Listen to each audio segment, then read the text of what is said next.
네, 반갑습니다, 여러분. 이번 시간은 디오 채널의 종목 분석 시간입니다. 오늘 분석해드릴 종목은 최근에 거래량이 급격히 증가한 종목 중에서 이 텔레칩스라는 종목에 대해서 좀 분석을 해보도록 하겠습니다. 항상 영상 전에 말씀드리지만 영상에서 말씀드린 의견은 저의 개인적인 의견이고 이를 활용한 매매 시에는 모든 투자 책임은 본인에게 있다는 것을 꼭 알아두시고 봐주셨으면 좋겠습니다. 일단 해당 종목에 대해서 좀 모르시는 분들이 있을 거라고 생각을 해요. 그렇게 크게 이제 개인 투자자들에게 유명한 종목은 아니기 때문에 텔레십스라는 종목은 일단 코스닥에 상장되어 있는 종목이고 시가총액은 오늘 기준으로 2,101억 원, 2,701억 원, 그리고 외국인 보유 지분이 1%도 채 되지 않는 아주 적은 보유 지분을 가지고 있는 종목입니다. 그래서 대부분 이 주가의 흐름은 기관이라든지 혹은 이제 이 매수 세력에 의해서 주가가 좀 좌우되는 종목이라고 생각을 할 수가 있고, 해당 종목 보면 이제 뭐 주요 주주 중에 이제 자사주 보유 비중이 크다라는 것. 그래서 어떤 회사인지 말씀드리자면, 그, 간단히 말씀드려서 이제 그 차량용 반도체 부품을 만드는 회사고, 또 이제 그 이외에 이 반도체를 설계하는 팹리스의 그런 사업을 하는 회사라고 볼 수가 있겠습니다. 그래서 여기 이제 기업 계획에 보면 모바일 TV 수신 칩이라든지 와이파이나 GPS 이런 쪽의 얘기들이 좀 나오고 있는데 제가 봤을 때 이런 부분은 크게 중요하지 않은 부분이라고 보고요. 제일 주요 사업으로는 차량용 반도체 부품을 생산하는 것에 대해서 포커스를 좀 맞추도록 하겠습니다. 그래서 이 종목에 대해서 저는 최근에 기존에 이제 지루한 흐름이 상당히 이어졌던 종목이라고 볼 수가 있는데 향후에 주가 상승의 가능성이 굉장히 크다라고 말씀을 드리고 싶고 그에 대해서 이제 이 보유 모멘텀에 좀 의견을 올려보도록 하겠습니다. 첫 번째 투자 모멘텀으로는 최근에 이제 삼성전자가 차량용 반도체 기업 M&A 준비하고 있다라는 소식이 좀 나오면서 이 관련주로서 시장에 관심이 집중이 됐습니다. 그래서 무슨 얘기냐면 삼성전자가 이 미래에서 신사업 확장을 위해서 차량용 반도체 기업을 인수합병할 예정이다라고 공식적으로 말을 했죠.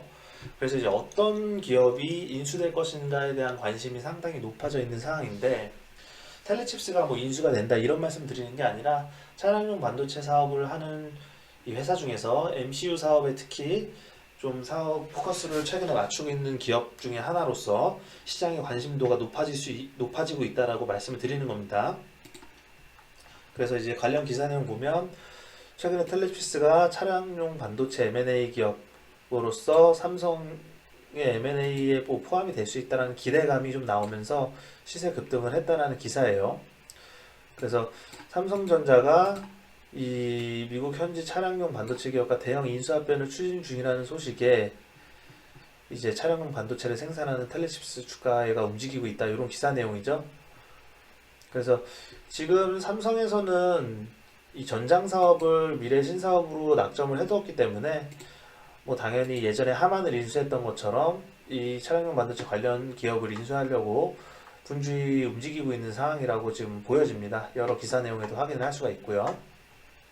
근데 이제 저는 이 부분에 대해서는 텔레칩스가 삼성에 인수된다라고 포커스를 맞추지 마시고 그 차량용 반도체 기업을 삼성전자가 인수하려고 준비하고 있다라는 사실만으로도 이 사업 전반적으로 연관된 종목들이 기대감이라는 것이 생기기 때문에 이런 거는 단기적인 이슈로서 충분히 주가 흐름에 영향을 줄 수 있는 이슈다 이렇게 좀 말씀을 드리고 싶습니다.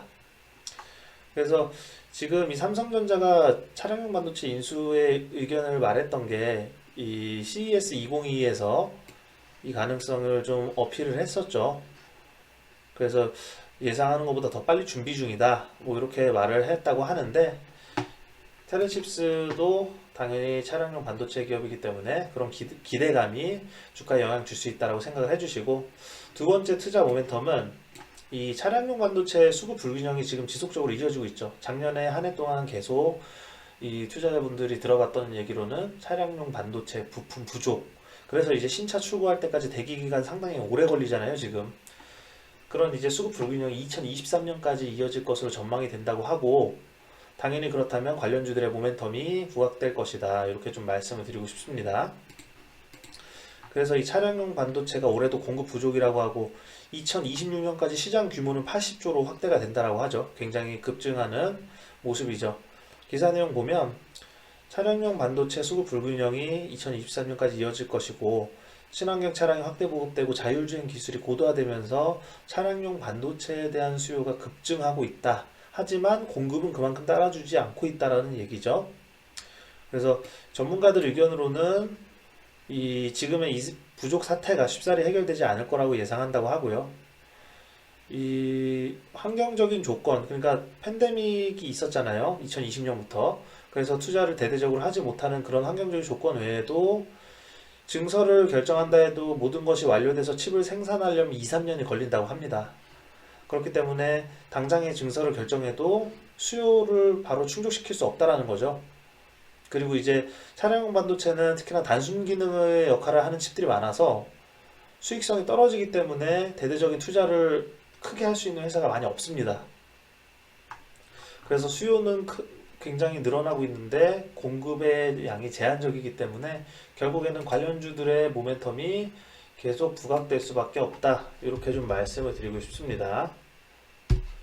그리고 세 번째 투자 모멘텀은 지금 이 텔레칩스가 현대차에도 부품을 공급을 하고 있고 또 유럽의 주요 글로벌 업체들에게도 차량용 반도체를 공급을 하고 있는데, 지금 이 차량용 반도체가 사실 아까 말씀드렸듯이 2026년까지 80조 시장으로 성장을 할 거다 이렇게 말씀드렸잖아요.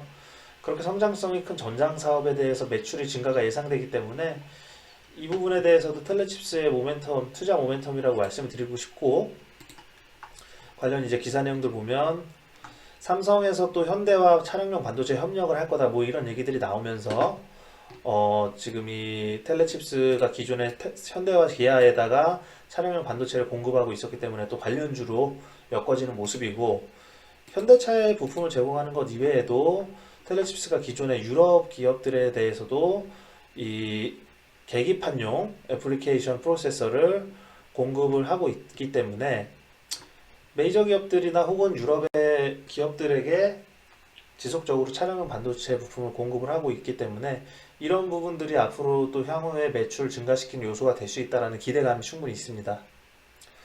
그래서 이번에 텔레칩스가 유럽에 공급을 하게 된 디지털 계기판 부품 이쪽 시장이 자동차 기능 안전 요건이 중요시되는 시장이라고 하죠.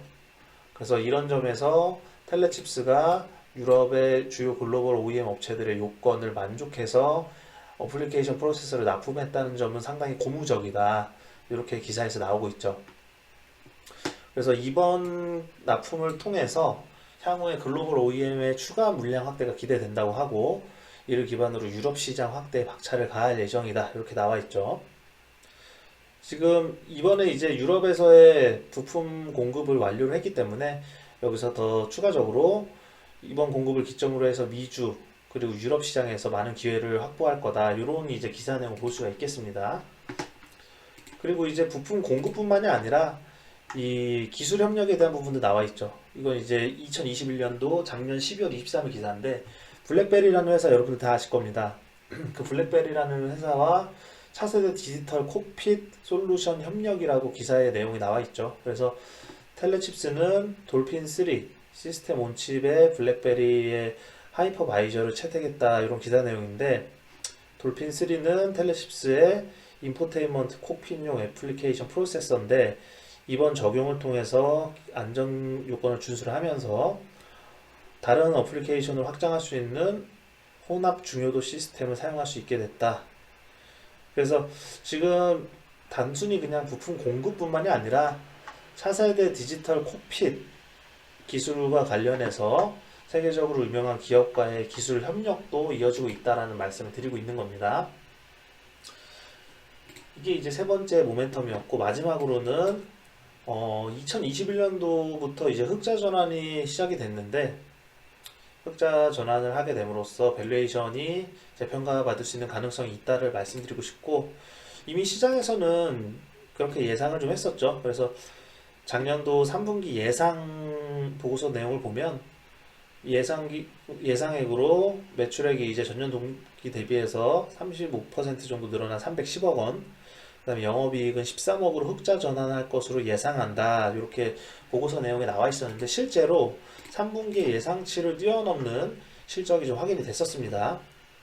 그래서 아까 전에는 전년 동기보다 35% 늘어난 매출액을 예상한다고 했는데 실제로는 60% 늘어난 매출 366억 원이었고, 그리고 아까 13억 정도의 영업이익을 예상했지만 실제로는 23억 원, 22억 원 영업이익을 확인을 함으로써 예상보다 더 좋은 실적이 나오고 있죠.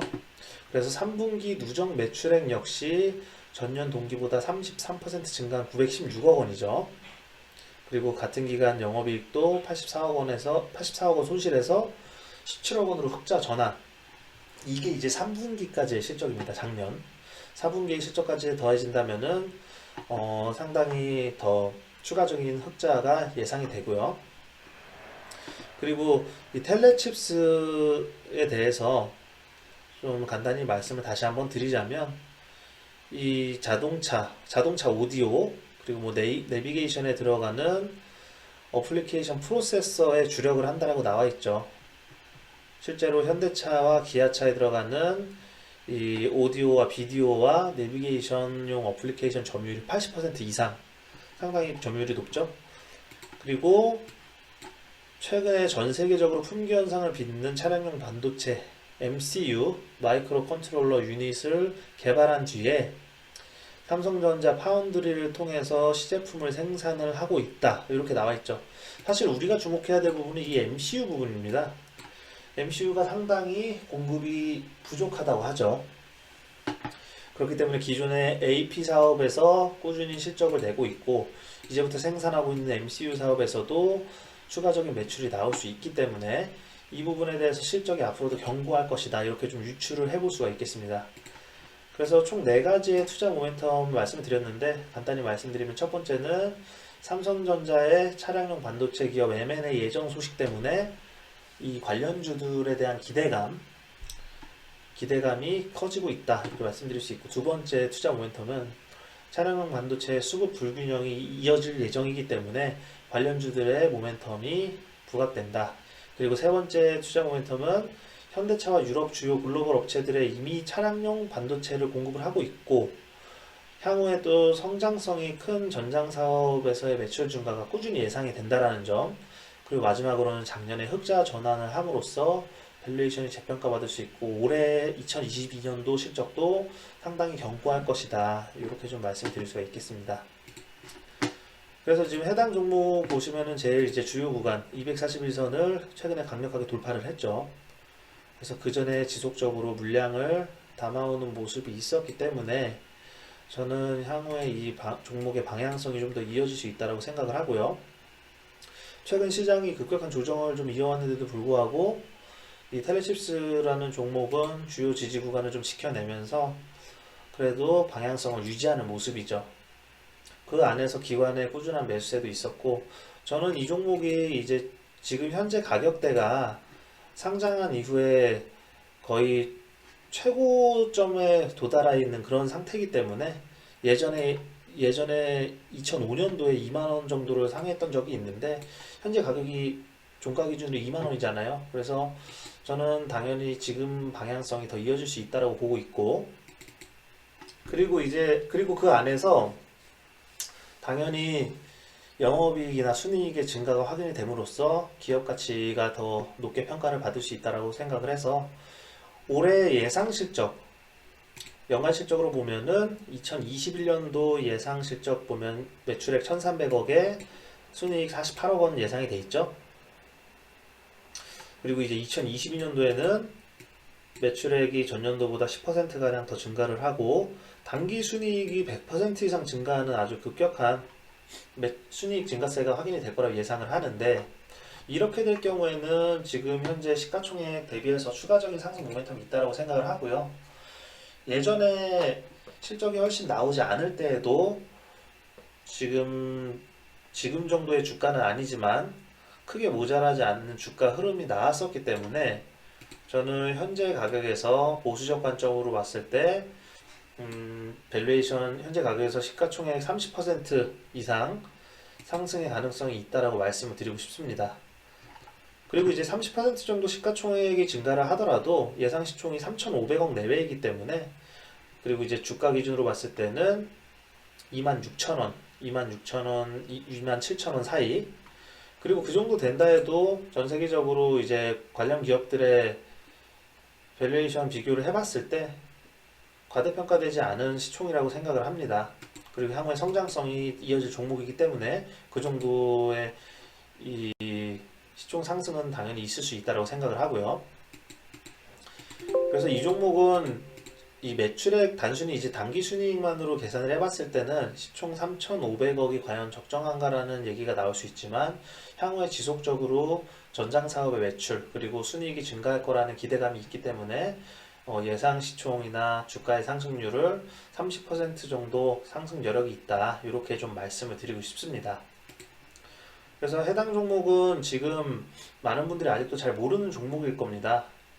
그렇기 때문에 시장에서 분명히 추세가 좀 강하게 잡히면서 시장에서 부각될 수 있는 여지가 더 있다라고 생각을 하고, 지금 최근에 기술주들 움직임이 좋지 않았는데도 불구하고 이 정도로 주가가 지켜진다는 것에 대해서 향후에 더 추가적 상승 가능성에 무게를 두고 이 종목을 잘 지켜봐 주셨으면 좋겠습니다.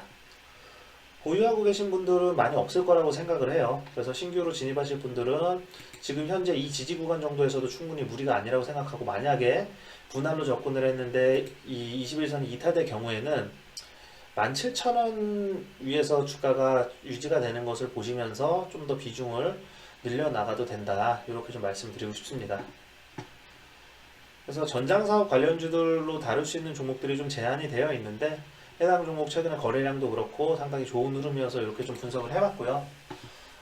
이제 시장의 전체적인 조정이 곧 마무리될 수 있다라고 생각을 하고 있고, 실제로 지수 전체적으로 봤을 때 고점 대비해서 15% 이상 내려와 있는 상황이기 때문에 다음 주부터 다시 이 반도체 IT 업종이나 기술주들의 좋은 흐름 혹은 낙폭을 상쇄시키는 흐름을 기대해 보도록 하겠습니다. 오늘 분석은 그럼 여기까지 마치고 다음에 더 좋은 내용으로 찾아뵙도록 하겠습니다. 감사합니다.